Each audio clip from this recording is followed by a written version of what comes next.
स्वामी जी आगे बढ़ते हैं, अगला विषय शामिल करते हैं। फास्ट फूड, जंक फूड और ज़्यादा नमक चीनी से शरीर में क्रॉनिक इन्फ्लेमेशन बढ़ता है। और फास्ट फूड, जंक फूड में तो वैसे भी बहुत नमक होता है उसकी लाइफ को बढ़ाने के लिए। पैक्ड फूड में भी बहुत नमक होता है, शुगर होता है, और ये सब कुछ स्वामी जी कैंसर को न्योता देता है। तो किस तरीके से डाइट में इन सारी चीज़ों को शामिल करने से रोका जाए, और ये जो जुबान को फास्ट फूड, जंक फूड और पैक्ड फूड का स्वाद पसंद है, इसे कैसे कम किया जाए, कैसे समझाएं? जो हम बार बार सोचते हैं वैसे सोचने की, जो सुनते हैं वैसे सुनने की। हमको भक्ति गीत सुनने की आदत है और गाने की भी आदत है। ओम नमो भगवते वासुदेवाय, हरे रामा हरे रामा हरे रामा हरे हरे, हरे कृष्णा। तो हमें भक्ति गीत गाने की आदत है। जय राधा माधव, जय कुंज बिहारी, जय गोपी जन वल्लभ, जय गिरिवर धारी श्री, जय राधा माधव, जय कुंज बिहारी। जो सोचते हैं, जो देखते हैं, जो सुनते हैं, जो बोलते हैं, जैसे जीते हैं, खाते पीते हैं, उसकी आदत पड़ जाती है।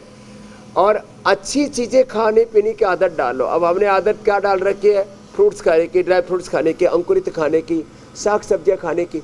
अब हम यदि अंडा देख लें, मीट देख लें, हमको उल्टी हो जाए, सिर में दर्द हो जाए।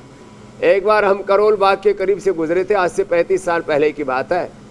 तो हमें सिर में दर्द हो गया। मैंने कहा ये कैसे हुआ? बाकी हमको जिंदगी में कभी सिर दर्द नहीं हुआ, कोई हमारे सिर दर्द का काम ही नहीं है हमारी जिंदगी में। तो बाद में मैंने देखा, मैंने कहा ये पकोड़े से क्या टकरे हैं चारों तरफ?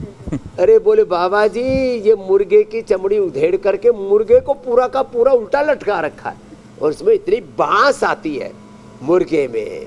और मछलियों का ट्रक, ये तो हम बचपन में भी देते, स्कूल में जाते थे तो कुछ ट्रक गुजर जाते थे, 1 घंटे तक बाद में बदबू रहती थी। मछली जिस रास्ते से गुजर जाए, वो जो मछलियों को सुखा करके पता नहीं क्या क्या, जैसे शाकाहारी वो सुखा लेते ना, कचरी, सांगरी, कैर, बहुत सारी सब्जियां सुखा के रख लेते हैं। क्या तुलना की है स्वामी जी कचरी, सांगरी, कैर से सूखी हुई मछली।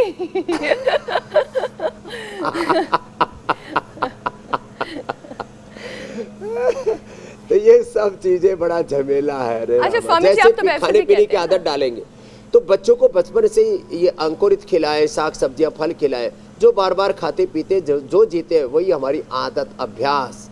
ए मेरे भैया, ओभ्यास, बांग्ला में ओभ्यास बोलो अच्छी भालो अच्छी स्वामी जी। अच्छा स्वामी जी, मैं एक चीज पूछना चाह रहा था, क्योंकि कल तो आप जानती हैं कि चंद्र ग्रहण था, तो इस दौरान जो पूजा पाठ घर में रखी गई थी तो काफी मैंने देखा कि होम किया गया, यज्ञ किया गया। तो स्वामी जी, जो धुआं भर जाता है कमरे के अंदर, कई बार बोलते हैं कि वो अच्छा नहीं होता, वो क्या लंग्स के लिए खराब होता है, या फिर उससे घर की शुद्धि भी होती है, और जो कैंसर की तरह जो बीमारियां हैं स्वामी जी, इस पर भी ये आपने अच्छा टॉपिक छेड़ दिया जी स्वामी। ये पूजा सामग्री के नाम पर इतना कचरा है बाजार में, नकली कपूर, और ये जो काली वाली धूप बत्ती है कभी मत लाना, नहीं तो तुमको भी कैंसर हो गया, दमा हो गया, कोई ना कोई बीमारी होगी जरूर।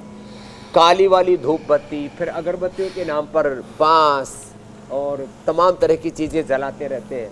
बैम्बुलेस अगरबत्ती होनी चाहिए, कपूर भीमसेनी होना चाहिए। और ये काली वाली धूप में तो 99% या 100% नकली सौदा होता है, और फिर उसका धुआं धक्कड़ इतना ज़्यादा।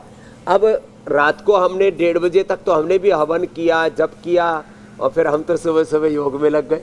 कितने बजे तक? 1:30 बजे तक तो सारा ये सब किया, पूजा पाठ। 2 बजे सोए, फिर उठ गए 4:30 बजे। तो ऐसा, लेकिन वो हमारी हवन सामग्री भी, उसमें तिल होते हैं, गुगल होता है, गाय का घी होता है। तो हवन सामग्री, पूजा सामग्री शुद्ध होनी चाहिए, और अतिशय धुआं नहीं होना चाहिए।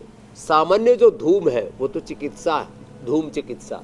आयुर्वेदेषु यत् प्रोक्तम यस्य भेषज औषधम यस्य रोगस्य भेषजम तस्य तस्य शांत्यर्थम तेन तेन एव होमयेत।